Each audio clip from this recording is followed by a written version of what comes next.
जय हिंद बच्चों। हम पढ़ने वाले हैं पदार्थ की प्रकृति। ये कक्षा 6वीं विज्ञान विषय से लिया गया है। तो आप हमारे चैनल में बने रहिए शुरू से आखिरी तक, क्योंकि पदार्थ की प्रकृति एक महत्वपूर्ण टॉपिक है।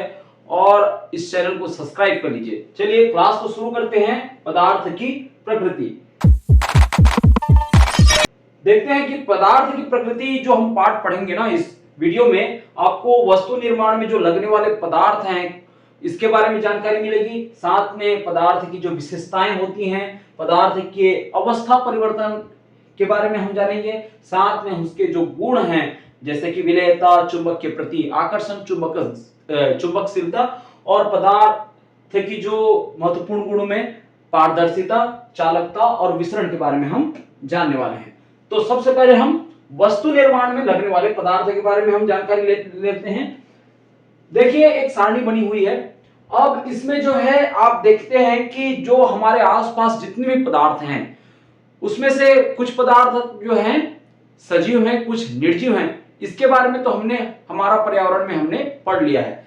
साथ में हम ये देखते हैं कि कुछ पदार्थ ऐसे हैं जो प्रकृति द्वारा प्रदत्त होते हैं, उसको हम प्राकृतिक पदार्थ कहेंगे। लेकिन कुछ पदार्थ ऐसे हैं जिसको मानव ने अपनी उपयोग के लिए जो है बनाई हुई है, जिसको हम मानव निर्मित पदार्थ कहेंगे।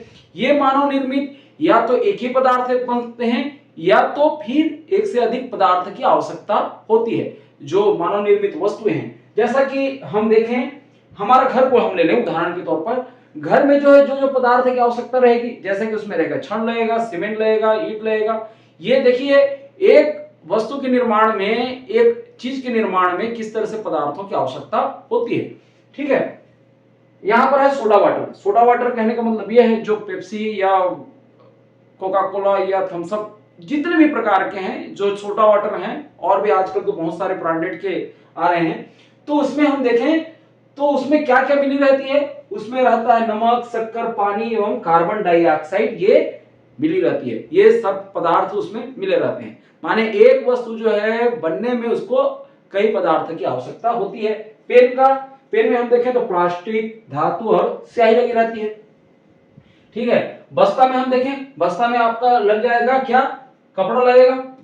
ठीक, कपड़ा लगेगा। साथ में हम देखते हैं तो उसमें जो जिप जो रहती है उसके लिए भी धातु का इस्तेमाल होगा, तो धातु।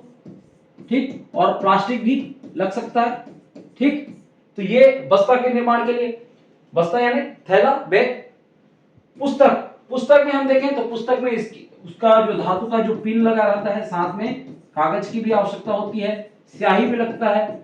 ये इस प्रकार से आप सारणी को भर लेंगे। साथ में हम देखें तो हवा से भरा हुआ फुग्गा, तो उसमें जो है आप तो गुब्बारा तो रहेगा ही, है ना, जो कि प्लास्टिक की बनी होगी, और साथ में हवा की आवश्यकता भी रहेगी। ठीक है, तो इस प्रकार से आप जो वस्तु का नाम यहाँ लिखेंगे, उसमें जो लगने वाले जो मीटर है, जो मटेरियल है, उसको आप लिख सकते हैं। यहाँ हम देख रहे हैं 3 स्टेट ऑफ मैटर यानी पदार्थ की 3 अवस्थाएं में, सॉलिड है, लिक्विड है और गैस है ना, ठोस, द्रव, गैस। इसमें आप देख रहे हो कि सॉलिड में आइस है, बर्फ है, पेंसिल है, एप्पल है, ट्री है, ये सारे जो है ठोस है। लिक्विड में हम देखें तो रेन में जो पानी गिरती है बरसात में, और ये पानी, और ये टी, मिल्क, इसके साथ साथ और भी देखें जो ऑयल है, ये सारे जो है क्या होते हैं, लिक्विड होते हैं। गैस में हम देखें तो ये जो बादल है, ठीक है, और हम देखें तो जो स्ट्रीम है, स्ट्रीम जो कहना चाहिए, जो पानी उबालते हैं तो भाप उड़ती है। ठीक, तो ये इस प्रकार से वो गैस है। ये सारे जो है पदार्थ हमारे आसपास मौजूद रहते हैं। तो हम इसमें क्या देख पा रहे हैं, हर पदार्थ की अलग अलग अवस्थाएं होती हैं। ठीक है, अब हम आते हैं पदार्थ की विशेषताओं के बारे में।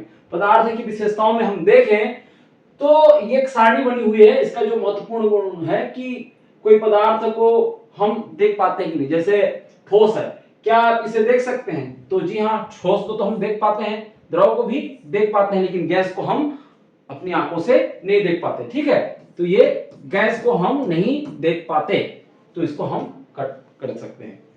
क्या आप इसे स्पर्श कर सकते हैं, जी हाँ, ठोस को हम स्पर्श कर सकते हैं। स्पर्श कर सकते हैं मतलब छू सकते हैं। द्रव को भी छू सकते हैं, हवा को भी छू सकते हैं, लेकिन हमको लगता नहीं है कि हम इसको छू पा रहे हैं। ठीक है, इसलिए इसको कट कर सकते हैं। ठीक है, क्या आप इसे महसूस कर सकते हैं। जी हाँ, हम इसको महसूस कर सकते हैं, द्रव को भी महसूस कर सकते हैं और गैस को भी महसूस कर सकते हैं।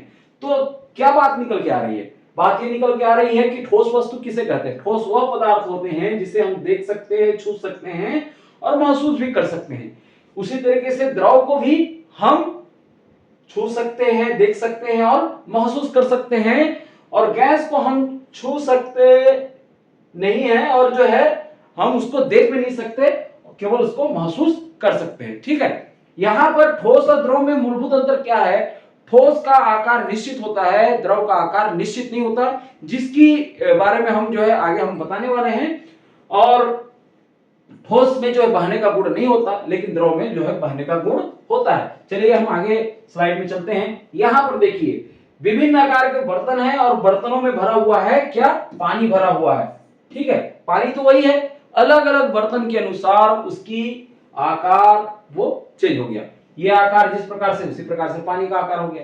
कहने का मतलब यह है कि द्रव का कोई निश्चित आकार नहीं होता, जिस पात्र में उसको भरा जाता है उसी आकार का वो हो जाता है। ठोस में ऐसी बात नहीं रहती। अब ईंट को इसमें डालोगे तो ईंट तो वैसे ही रहेगा, ईंट के जैसे आयताकार जो उसका आकार होता है वो तो वैसे ही रहेगा, है ना।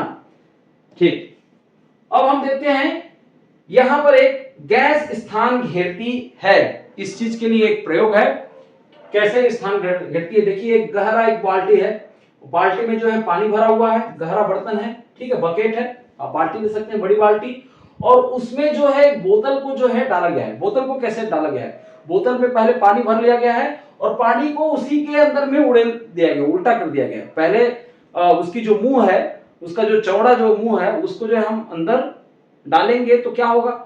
उसमें हवा भर रहेगी, नहीं डलाएगा, तो क्या करेंगे? भीतर में ही हम पानी भर लेंगे और उसको उल्टा कर देंगे, उल्टा कर देंगे और उसमें जो एक पाइप को लगा देंगे, पाइप जिसमें हम हवा फूकेंगे, है ना। तो इस प्रकार से ये फूकते हैं, देखिए मुंह से फूक रहे हैं, मुंह से फूक रहे हैं तो क्या हो रहा है? यहां पर जो है गैस आ रही है बुलबुलों के रूप में, और यहां पर वो स्थान घेरती जा रही है। ठीक, और ये पानी का स्तर जो है नीचे गिरता जा रहा है, और नीचे गिर करके इसमें ये बढ़ेगा पानी का स्तर, है ना। बाहरी बकेट का पानी का स्तर बढ़ेगा और बोतल में जो पानी है वो क्या होगी? उसका स्तर जो है घटेगा। इससे क्या मतलब है? इससे यही मतलब है कि गैस जो है स्थान घेरती है, इस चीज को बता रही है। ऐसा नहीं है कि गैस का स्थान नहीं घेरेगी, गैस स्थान घेरी रहती है। ठीक है, आगे हम देखें तो क्या हवा में भार होता है? चलिए मान तो गए कि गैस जो है स्थान घेरता है, लेकिन क्या उसमें भार होता है? देखिए यहां पर तुला की संतुलित स्थिति है, बैलेंस है, स्टेट जो इसका अवस्था जो है बैलेंस है। मतलब यहां पर एक धागा से जो है एक छड़ को बांध दिया गया है और वहां जो है गुब्बारा को जो है इस प्रकार से बांधा गया है कि इसे उठा के देखें तो दोनों क्या रहेगा? बैलेंस रहेगा, मतलब किसी तरफ से झुकाव नहीं रहेगा, ये सीधा रहेगा। अब क्या करते हैं, ये हवा से भरी हुई जो गुब्बारा है उसमें एक तरफ जो है इसको जो है हम पंचर कर देते हैं, मतलब निकाल देते हैं हवा को। जैसे ही हमने हवा को निकाला, इधर क्या हो जाएगी? हल्की हो जाएगी, ये हल्की हो जाएगी, और ये इधर जो है भारी रहेगा, तो भारी जो है क्या हो? खींचेगा। और ये देखिए ये जो बैलेंस था ये क्या हो गया? एक तिरछा अवस्था में चला गया। तो इससे क्या मतलब है? हवा निकलने के बाद जो तुला की स्थिति में जो है क्या हुआ? चेंजेस हुआ, और ये पता चला कि जिसमें हवा भरी है गुब्बारा, है ना, वो क्या होता है? भारी होता है। तो कुल मिला के हम देखें तो हवा में भार होता है। इधर का हवा निकल गया यानी भार कम हो गया, इसके ऊपर उड़ गया। ठीक है, तो ये स्थिति को बताती है। आगे हम देखें तो जो गुण है, बहने का गुण, आकार और स्थान घेरना और भार, ये चार जो हमने गुण देखे, है ना, उसमें से हम देखें कि ठोस में क्या है? ठोस जो है बहता नहीं है। अब उसको ठोस वस्तु का आप बहा दें तो बहेगा क्या? जैसे ये पेन है, इसको मैं बहा दूं तो ये बहेगा? नहीं बहेगा। ठीक है, द्रव क्या रहता है? द्रव में बहने का गुण होता है और साथ में गैस भी बहती है। ठीक है, अब इसके बाद हम देखें तो ठोस का आकार निश्चित होता है, द्रव का परिवर्तनशील होता है, जिस भी पात्र में भरे उस हिसाब से हो जाता है, गैस भी परिवर्तनशील होता है। आप टायर में भरोगे तो टायर जैसा हो जाएगा, गुब्बारा में भरोगे तो गुब्बारा जैसा हो जाएगा। ठीक है, स्थान घेरना, ये भी स्थान घेरता है, द्रव भी घेरेगा और गैस भी।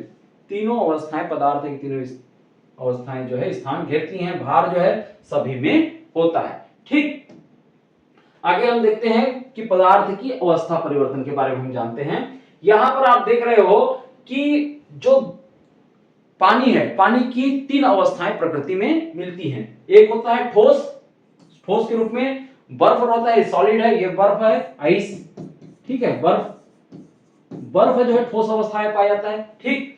और फिर हम देखते हैं कि जैसे ही उसको मेल्टिंग किया जाता है, मतलब उसको गर्म किया जाता है, वो हो जाता है लिक्विड अवस्था में जाता है। लिक्विड अवस्था में माने पानी हो जाएगा ये, ठीक।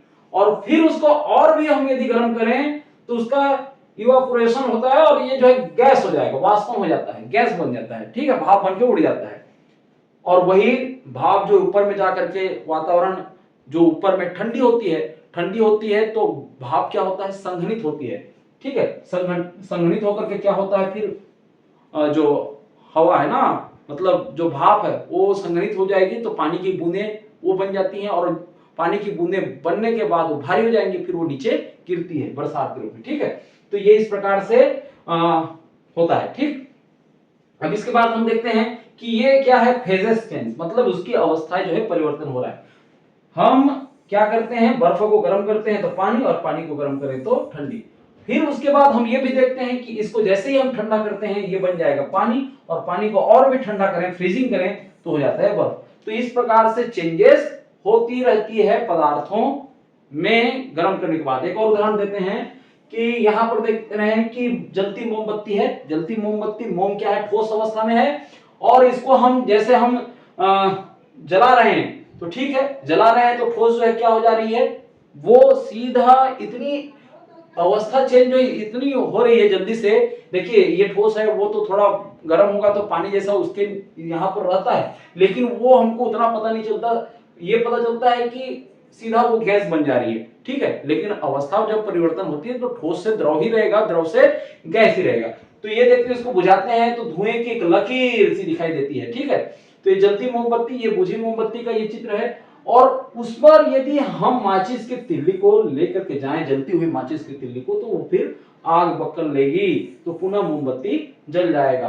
तो कहने का मतलब ये है कि किसी ठोस वस्तु को जब हम गर्म करें तो वो द्रव में बदलती है, फिर गैस में। लेकिन कुछ चीजें ऐसी हैं जिसको द्रव में रहने का टाइम ज्यादा नहीं रहता, सीधा वो गैस बन जाता है, उसका जो टाइमिंग रहता है बहुत कम होता है, ठीक है। अब आते हैं पदार्थ के गुण, जिसमें हम सबसे पहले विलेयता के बारे में हम जानेंगे। देखिए सॉल्युबल है कि इनसॉल्युबल है, इसके बारे में। यहाँ पर नमक ये हम ले आए हैं, और साथ में पानी को हम एक गिलास में भर लिए हैं, कांच की गिलास, और वहां पर इसमें डाल रहे हैं और उसको हिला रहे हैं, एक डंडी की सहायता से उसको स्टायर कर रहे हैं, ठीक है, घुमा रहे हैं, तो पूरा नमक जो है घुल जाएगा, पूरा नमक क्या हो जाएगा, घुल जाएगा। लेकिन कुछ पदार्थ ऐसे हैं जैसा कि रेत, रेत को हम पानी में डालें, उसको जितना भी घोलें तो रेत जो है घुलेगा नहीं, वो तली में जाकर के बैठ जाएगा। इससे क्या मतलब है कि कुछ पदार्थ प्रकृति में क्या है, घुल जाते हैं, और कुछ पदार्थ घुलते नहीं है। किसी द्रव में जो घुले हुए पदार्थ को हम विलेय कहते हैं। यहाँ पर जो ये साल्ट क्या है, ये विलेय है, जो घुलता है ना उसको हम क्या बोलते हैं, विलेय, और जो घोलने का काम करता है उसको बोलते हैं विलायक। क्या बोलते हैं, विलायक। और विलेय और विलायक जो आपस में घुल करके एक समांगी जो मिश्रण बनाते हैं, समांगी मिश्रण मतलब एक ही अंग हो गए, समांगी मिश्रण मतलब एक ही अंग हो गए, पता ही नहीं चला कि कहां पर नमक है, तो उसको बोलते हैं सॉल्यूशन विलयन बोलते हैं, हिंदी में क्या बोलते हैं, विलयन। तो किसी द्रव में घुले हुए पदार्थों को विलेय, और विलेय जिस द्रव में घुलता है उसको विलायक, और विलेय और विलायक के घुलने से बने मिश्रण को जो है हम विलयन कहते हैं, ठीक है। तो ये पदार्थों के महत्वपूर्ण गुण है। विलेयता के आधार पर हम ये जान सकते हैं कि कौन सा पदार्थ घुलनशील है या कौन सा पदार्थ घुलनशील नहीं है। देखिए यहाँ पर पदार्थ है दूध, दूध में क्या, दूध जो है पानी में घुल जाता है कि नहीं घुलता, यहाँ पर बिल्कुल घुल जाता है ना। बहुत सारे जो लोग जो है यही काम करते हैं, पानी डाल करके दूध बेच रहे हैं ना, फीका दूध आ रहा है, ठीक, इस टाइप का। तो ये घुलता है, विलेय है, ये क्या है, विलेय है ना, घुल जाता है, लिख देना आप लोग, घुल जाता है, ये इस प्रकार से आप लिख सकते हैं, ठीक।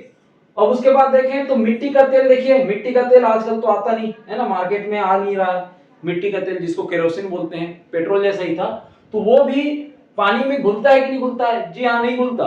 वो तेल जो है घुलेगा नहीं, तेल जो है उसको आप डालोगे तो ऊपर में वो तैरना शुरू कर देता है, ठीक है, क्योंकि उसका जो है जो अणुएं हैं वो थोड़ा पानी की अपेक्षा दूर दूर में होती हैं, इसलिए वो हल्की हो जाती है, हल्की है वो घुलता नहीं, ठीक है। मिट्टी का तेल घुलता नहीं घुलता, आप लोग लिख लेंगे, ठीक है। उसके बाद हम देखें तो नींबू का रस घुल जाता है, शरबत बनाते हैं, नींबू का रस घुल जाता है, घुलता है, आप लोग लिख सकते हैं, ठीक है। नारियल का तेल नहीं घुलता, अभी जैसे चर्चा हुआ कि तेल में नहीं घुलता। और भी ऐसी क्या क्या चीजें हैं जो पानी में घुल जाते हैं, आप लिख सकते हैं नमक, शक्कर का भी उदाहरण दे सकते हैं, ठीक है। खाने का सोडा, इस चीज को भी आप घुलता है कि नहीं घुलता है इसके बारे में आप लिख सकते हैं। पदार्थ के गुण में हम देखें तो चुंबक के प्रति आकर्षण, जिसको हम क्या कहते हैं, चुंबकशीलता, चुंबकशीलता, ठीक है। तो चुंबकशीलता के आधार पर दो प्रकार के पदार्थ होते हैं, एक होता है जो चुंबक से चिपकता है उसको हम चुंबकीय पदार्थ कहेंगे, चुंबकीय पदार्थ कहेंगे, और जो चुंबक में नहीं चिपकता, आकर्षण नहीं होता, उसको अचुंबकीय पदार्थ कहेंगे, ठीक है। यहां पर आप लोग एक चित्र के माध्यम से समझ जाएंगे। देखिए यहां पर ये क्या है, एक चुंबक है, और चुंबक जो है ये देखिए इसमें जो चुंबक का गुण है चिपक जा रहा है, ठीक है, तो ये चुंबकीय पदार्थ है, ठीक। और हम यदि देखें कि लकड़ी में इस टाइप का आप चुंबक को लेकर के जाओगे तो वो चिपकेगा नहीं, ठीक है। जैसा कि ये जो मेरा पेन है, ये यहाँ ये चुंबकीय पदार्थ है, यहां पर इसको लेकर आता हूं तो ये चिपक जाता है, तो ये चुंबकीय पदार्थ है, ठीक है। तो पदार्थ के गुण में हम देखें तो चुंबक के प्रति आकर्षण होता है और या तो आकर्षण नहीं होता, ठीक है। तो जैसे कि लोहे के किले को देखें तो लोहा जो है, लोहा के किले लोहा से बने रहेगा, तो यहाँ पर पदार्थ है जिससे वो बना है वाला कॉलम है, तो ये क्या रहेगा, चुंबक के प्रति आकर्षण होता है, तो आप लोग लिख सकते हैं इसको आकर्षण होता है, ठीक है, आकर्षण में लिख ले रहा हूं। लकड़ी की तिल्ली लकड़ी से बनी रहती है तो ये आकर्षण नहीं होता, ठीक है। प्लास्टिक के बटन क्या हो गए, प्लास्टिक से बना होता है, ये भी नहीं होता। आलपिन जो है लोहा से बना रहता है, ये होता है, ठीक है, आकर्षण होता है। तो ऐसी जो भी चीजें जो धात्विक पदार्थ से बनी हुई, धातु से बना होता है ना, वो क्या होता है, चुंबक में आकर्षित हो जाती है, ठीक। अब आते हैं पदार्थ के गुण में पारदर्शिता का गुण, ठीक है। पारदर्शिता कहने का मतलब यह है कि किसी पदार्थ से हम आर पार आसानी से देख सकें। तो तीन अवस्थाएं होती हैं पारदर्शिता में, आप देखेंगे तो जो पदार्थों में हम आसानी से आर पार देख सकते हैं, यानी प्रकाश का उसमें आसानी से क्या हो जाए, आर पार चला जाए प्रकाश, तो वो उसको हम पारदर्शी कहेंगे, पारदर्शी वस्तु। और ऐसे पदार्थ जिसमें नहीं जाता उसको हम अपारदर्शी वस्तु कहते हैं। और कुछ पदार्थ ऐसे होते हैं जो आंशिक रूप से आर पार उसको हम देख सकते हैं, जिसको हम पारभाषी वस्तु कहते हैं, ठीक है। तो इसके बारे में हम आगे हम थोड़ा और डिटेल में जानेंगे। वो देखिए यहाँ पर एक चित्र देख रहे हैं कि ग्लास है, ग्लास में क्या होता है, हम आर पार देख सकते हैं। और हवा जो एक आदमी दूसरे आदमी के बीच में तो हवा रहेगा ही, लेकिन हम क्या उसको देख पाते हैं कि नहीं, जी हाँ बिल्कुल देख पाते हैं, क्योंकि हवा क्या होती है, पारदर्शी पदार्थ है, ठीक है। और पानी में हम देखें, पानी यदि क्लीन रहे तो हम आसानी से देख सकते हैं, ठीक है। वहां जो मछलियां हैं, मेंढक है, या जो भी जीव है, या कोई तैराक अंदर में गया है वो दिखता है, वहां यदि कुछ गिर भी जाए ना तो वो दिखेगा बाहर से। लेकिन यही जो है, जो पानी थोड़ा सा उसमें बाहरी पदार्थ जैसे मिल जाते हैं, वो क्या हो जाता है, क्लीन नहीं रहता, गंदा पानी रहता है, तो उसमें हम फिर नहीं देख पाएंगे, ठीक है। या हल्का रूप से यदि गंदा रहे तो वो पारभासी हो जाएगा, है ना, हल्का सा हम देख पाए तो वो पारभासी हो जाएगा, लेकिन पूरा ही गंदा रहे तो वो अपारदर्शी हो जाएगा, ठीक है। तो ये इस प्रकार से वस्तुओं के गुण हैं। तो शब्दों पर रखी गई वस्तुएं, यहां पर शब्दों पर रखी गई वस्तुएं ये जो है इस प्रकार से है। कांच का खाली गिलास, आर पार दिखाई देता है, आर पार दिखाई नहीं देता, धुंधला दिखाई देता है, इसको आपको लिखना है। कांच पर रखा गिलास जो है वो क्या होगा, पारदर्शी है, दिखता है, आर पार दिखाई देता है, ठीक है, यहां दिखाई देता है, आप लोग लिख लेना। पानी से भरा कांच का गिलास, कांच का खाली गिलास रहेगा तो उसमें हवा भरी है समझो, और कांच से भरा पानी से भरा कांच का गिलास, उसमें पानी भरी है तो वो भी दिखेगा, लेकिन शर्त क्या होना चाहिए, शर्त ये होना चाहिए कि पानी जो है क्या रहे, क्लीन रहे, साफ रहे, तभी वो दिखेगा। ठीक है, पत्थर, पत्थर से हम आर पार नहीं देख सकते, ठीक है, तो आर पार नहीं दिखाई देता। तेज लगा सफेद कागज, तेज तेल लगा, देखिए सफेद कागज में आप आर पार नहीं देख पाओगे, लेकिन जब उसमें तेल लगा देंगे तो तेल जो है कुछ आंशिक मात्रा में आर पार उसमें फिर दिखना शुरू हो जाता है। तो ऐसी वस्तुओं को हम क्या बोले थे, पारभासी वस्तुएं। ठीक है, तो ये कॉलम आप लोग भर लेंगे। पदार्थ के चालकता, चालकता चीज है, देखिए चालकता दो प्रकार की होती है, एक तो उष्मी चालकता, उष्मीय चालकता, ठीक है, और दूसरा होता है विद्युत चालकता, विद्युत चालकता। उष्मीय चालकता कहने का मतलब है उष्मीय, गर्म, गर्माहट वस्तु से मतलब है गर्मी, गर्मी क्या चल कर के आती है, क्या पदार्थ में एक सिरे में हम गर्म करें तो दूसरे सिरे में पहुंचेगी कि नहीं, उष्मा का इस प्रकार से जब चालन हो तो उसको बोलते हैं उष्मीय चालकता। ठीक है, तो वो उसमें चालकता का गुण है।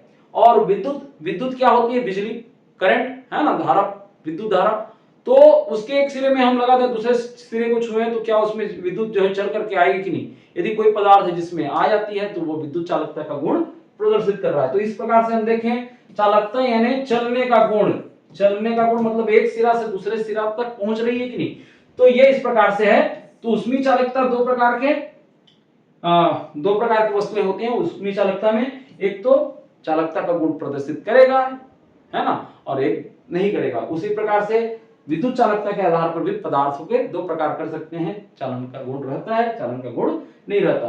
तो जो जिसमें चालन का गुण रहता है उसको बोलते हैं सुचालक, ठीक है, उष्मीय सुचालक, और जिसमें नहीं रहता तो उसको बोलते हैं कुचालक।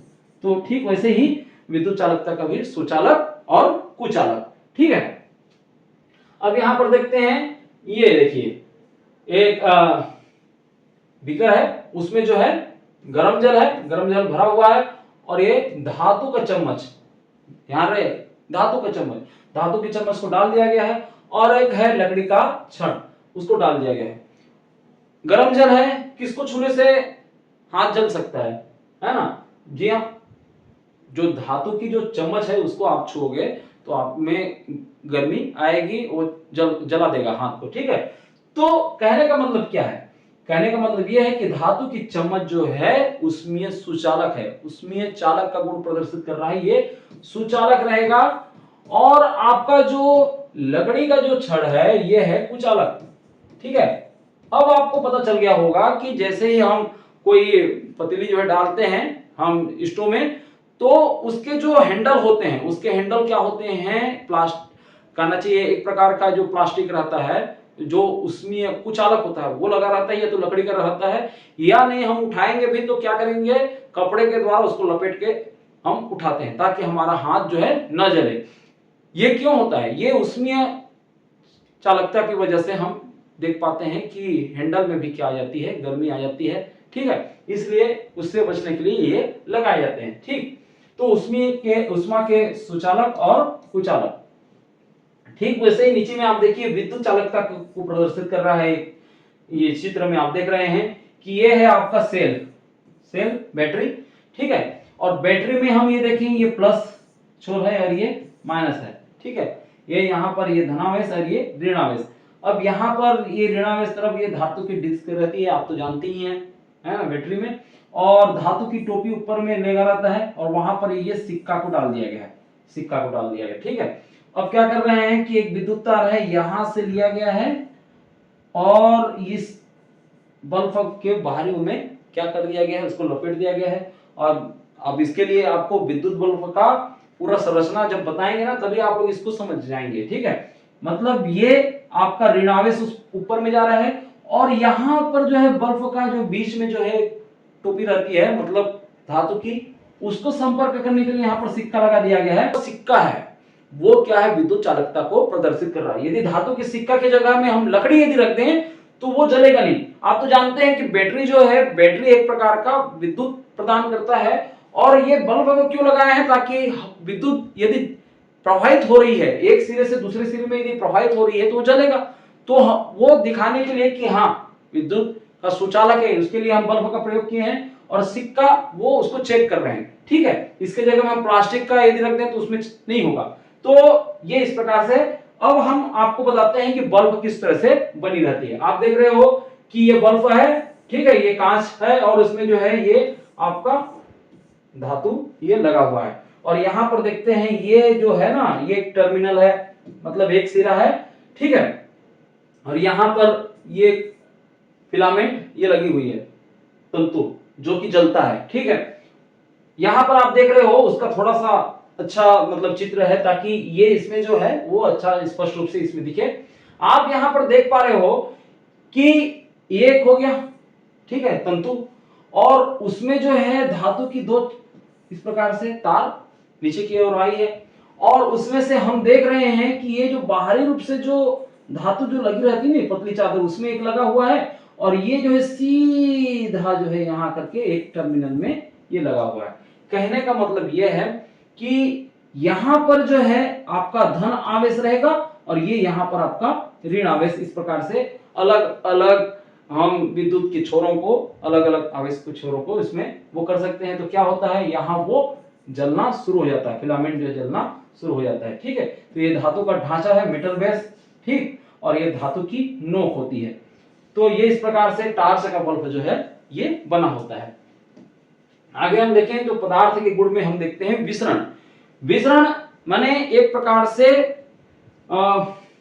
यहां पर जैसे मान लो किसी कोने में अगरबत्ती जलाई गई, तो अगरबत्ती जलाई गई तो उसकी खुशबू हम तक पहुंच जाती है, हमारे नाक में हमारा जो दिमाग का सेंसर है वो बता देती है कि हाँ कहीं पर अगरबत्ती जल रही है। ऐसा क्यों होता है, क्योंकि यही जो गुण है ये क्या होता है, विसरण कहलाता है। एक प्रकार से बहने का गुण समझिए, या ये कहें कि अधिक सांद्रता से कम सांद्रता की ओर ये आती है। उधर जो है क्या हो गया कि अगरबत्ती जल रहा है, उसकी सुगंध जो है उसकी सांद्रता बढ़ गई, अब धीरे धीरे धीरे धीरे हम तक जो है वो खुशबू आएगी। चलिए इसको जो है हम और समझते हैं। इसमें ये यहां पर एक, ठीक है, गिलास में भरी, पानी से भरी एक गिलास है, और वहां पर स्याही की बूंद हम डाल रहे हैं। जैसे हम डाला तो ये देखिए स्याही जो है किस तरह से घुल रही है। ठीक है, अब ये यहाँ पर आप जो है विसरण गुण को जो है आसानी से देख सकते हो। कुछ क्षण बाद आप देखोगे कि पूरा पानी ही क्या हो गया, नीला हो गया। देखिए हम यहाँ पर केवल एक बूंद हम डाले, उसको घोले नहीं है, आप आराम से उस चीज को जो है देख पाएंगे कि ये होता है।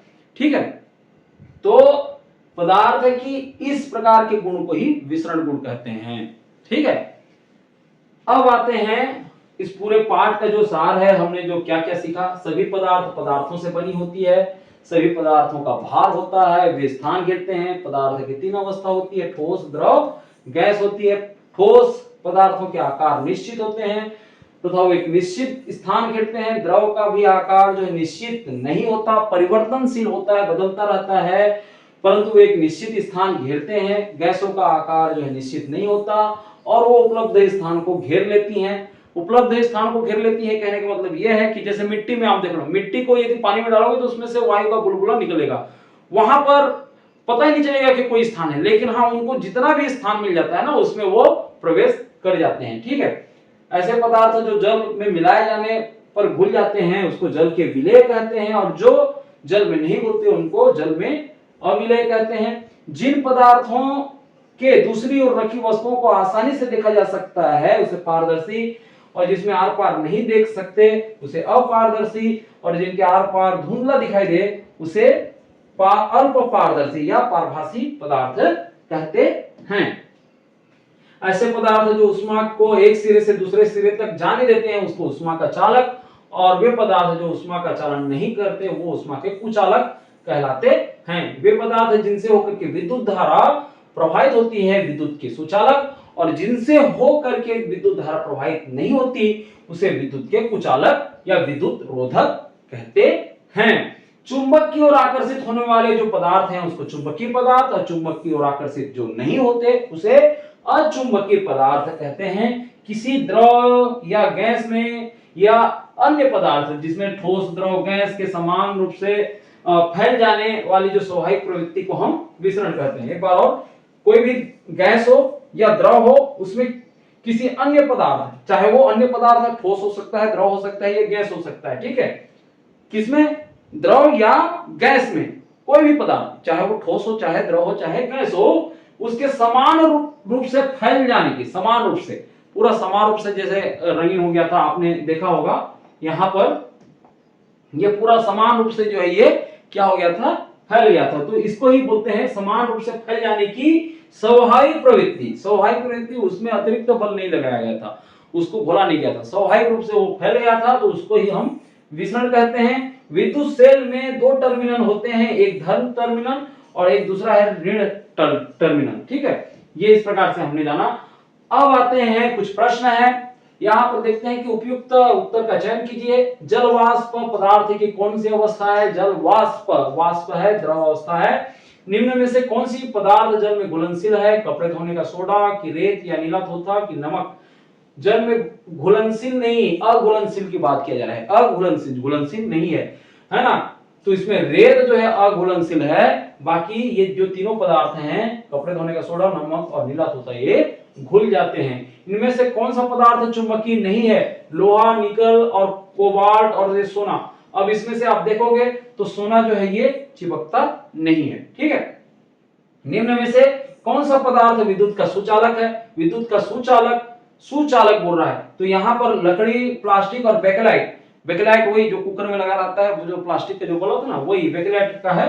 तो ये जो है विद्युत के सारे क्या है, ये कुचालक हैं, लेकिन तांबा जो है विद्युत के सुचालक है, इसलिए विद्युत तार में तांबा का प्रयोग किया जाता है, ठीक है। इत्र की गंध दुरस्त होने में अनुभव की जा सकती है, क्रिया है, अभी जैसे बताया था, है ना, अगरबत्ती जली, तो वही है कि इत्र यानी सेंट, उसकी गंध जो है दुरस्त के कोई कोना में है तो भी हमारे तक पहुंच जाती है, तो ये क्रिया कहलाती है विसरण, ठीक है। रिक्त स्थानों की पूर्ति कीजिए। सभी पदार्थ का स्थान घेरते हैं, सभी पदार्थ क्या करते हैं, स्थान घेरते हैं, तो उनमें भार होता है। सूखी पत्तियां विद्युत की कुचालक होती हैं। कांच के आर पार देखा जा सकता है, अतः ये पारदर्शी पदार्थ है। कचरे के ढेर से निकलती हुई दुर्गंध का अनुभव दूर से ही हो जाता है, क्योंकि गैस वायु में विसरित होती है, विसरित।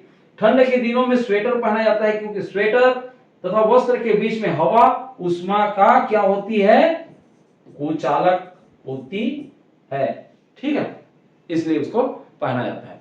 तो आशा है आप लोगों को समझ में आ गया होगा। ये था पदार्थ की प्रकृति। कैसा लगा आपको जरूर आप कमेंट करके लिख के भेजिए, और यदि पूरा वीडियो आपने देखा है तो बहुत बहुत धन्यवाद। चैनल को सब्सक्राइब कर लीजिए और वीडियो को लाइक कर लीजिए। हम मिलते हैं नेक्स्ट वीडियो में।